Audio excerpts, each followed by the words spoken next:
Ah, gotcha. You didn't think I was gonna come this way. But guess what? I'm back in the corner for a new video. What's up, guys? Sam here. I got the red fit on from head to toe. We're gonna talk about some new iPhone 12 leaks and have some fun while doing so. So drop a like if you're excited.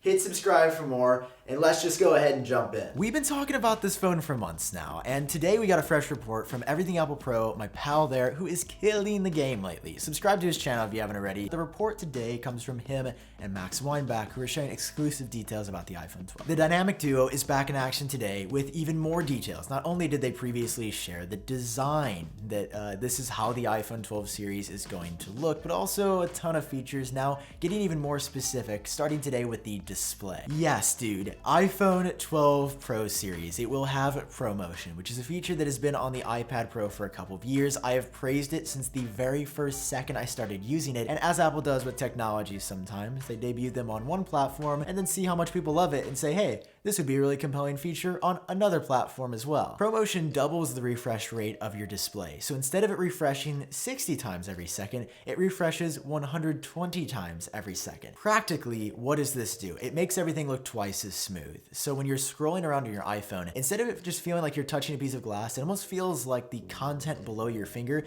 is stuck to you. And I will tell you, it may not sound like that big of a deal, but after you have that feature turned on, you can't turn it off. I mean, like, physically you can, there's a toggle in settings, but your brain says, nope, everything else looks really bad because this is like twice the endorphin release or something.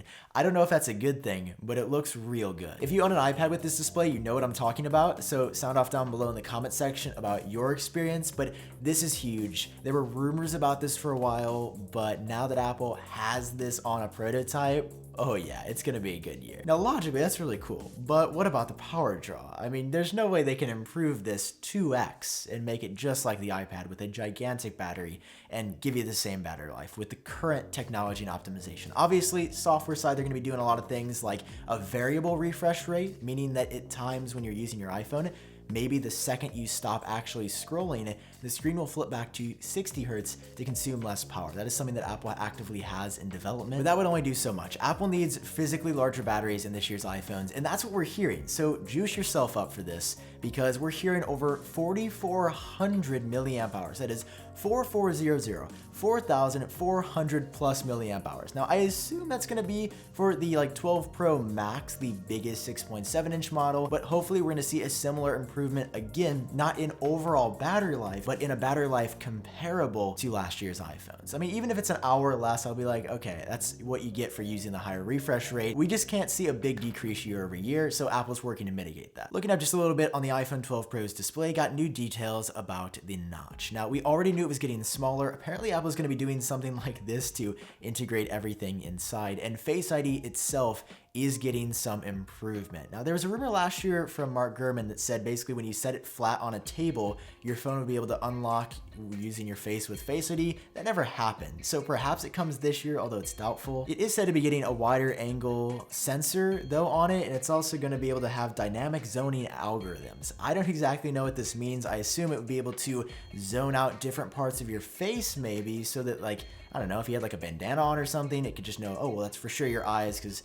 we can tell that's your eyes. That's speculation there, we don't know, but flipping this phone around, I mean, this is where things just go off the rails, because the camera setup is getting perhaps the largest upgrade in iPhone photography and videography ever. You probably already heard it's getting the same LiDAR, basically laser distance measuring system that the brand new iPad Pro back from March of this year got. That has been in the rumor mill for like 3 years now. This is going to enable not only new features and more accurate renderings and augmented reality, but more importantly for photography, Apple's planning to use it for portrait mode for photos. But even more exciting for me than that is the video portrait mode that Apple's working on. Apparently internally, Apple's planning a portrait mode for video where you could get that insane blur effect, making it look just like a DSLR. Now, this is incredibly cool because I've seen, I think some other companies try it, it never really looks great. Portrait mode was groundbreaking when we first got it on the iPhone. And if Apple can perfect that for video, with the new LiDAR sensor on the 12 Pro series. I mean, maybe even in a iOS 14.3 update or something like that. LiDAR's not done though, so please hold the applause for this little sensor and what it will enable, because it's also going to increase autofocus by 2 or 3 times year over year. I thought iPhone autofocus has always been good.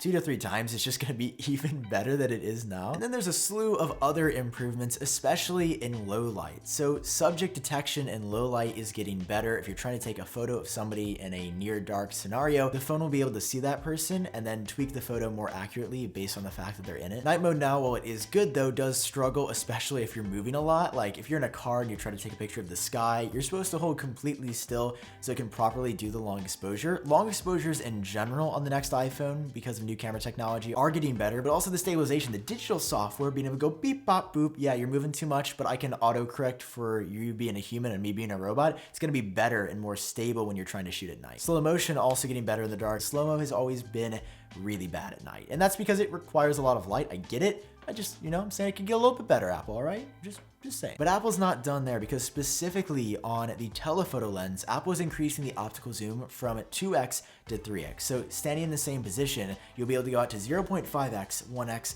and now 3x optically with no loss in image quality if you're in decent lighting. The optical zoom upgrade will be nice, but what if you really want to get in there and spy on somebody, all right? And I'm not saying you could do that. I'm just saying that Apple is prototyping 25 or 30x digital zoom, very comparable to what Samsung or Huawei or any other manufacturer has integrated recently, because the iPhone's been stuck at 10x digital zoom for a long time. It can get you close to something with okay image quality, but it doesn't look great, and it never really gets you that close to what you want. I mean, some manufacturers have done like, really insane zooms. Apple's between 25 and 30, which are gonna help you get even closer to the subjects that you wanna snap a photo of. And finally, white balance, especially for faces in a photo, it's going to properly adjust it so that your face doesn't look blown out or miscolored. So that's coming for photos as well. And for this next part, I'm just including it because I like to say the word beam forming. I just imagine like an alien that looks at Earth and it's just beaming data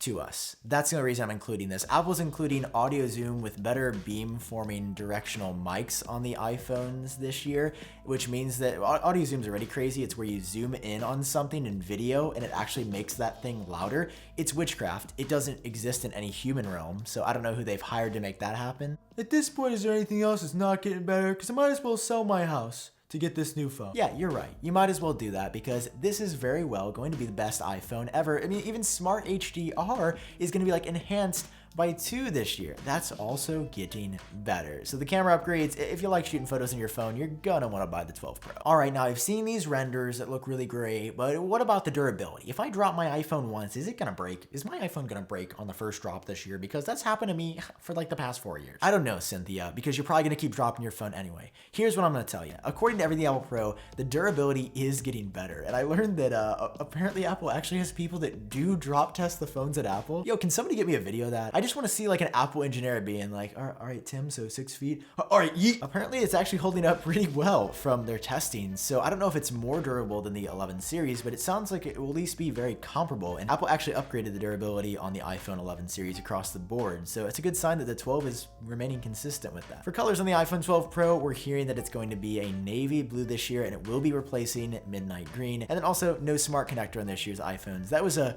rumor pretty far out there. And it's not happening. Neither is apparently Apple Pencil support. Even though I feel like at 6.7 inches, we're basically at an iPad now. Just give us Apple Pencil support. And that wraps up Everything Apple Pro's leaks. But I know it's oh, it's the main content. I've got a little bonus for you that I've been thinking about lately that I just want to throw out there because I think it's a possibility. So you know how we have 4 iPhone models? We've got the 2 low-end models and then the 2 high-end models. And we've heard time and time again that while all the other iPhone models, like the 5.4 and 2 6.1 inch ones, are on track, the 6.7 inch one is causing Apple a lot of trouble. They're going through a lot of heartache with it. It might be delayed further than any other model. Well, what if that's not because it is just a copy of the lower-end iPhone 12 Pro? What if the 6.7-inch iPhone 12 Pro Max is actually a different kind of model, like an iPhone 12 Pro Plus, like a higher end version of an iPhone 12 Pro? Because recently, according to Economic Daily News, which admittedly does have a pretty terrible track record, they said that apparently this year, as we initially heard last year, one of the iPhone models, presumably the highest end, most expensive one, could include Touch ID in the display. What? No.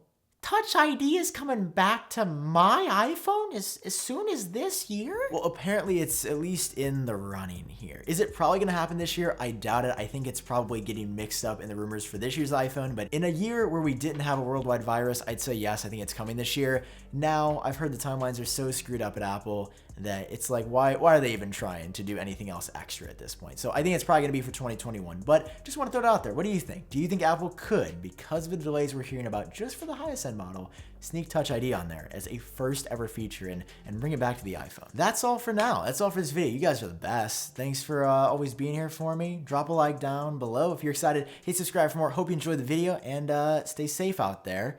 Hope you're all doing well. See you in the next one.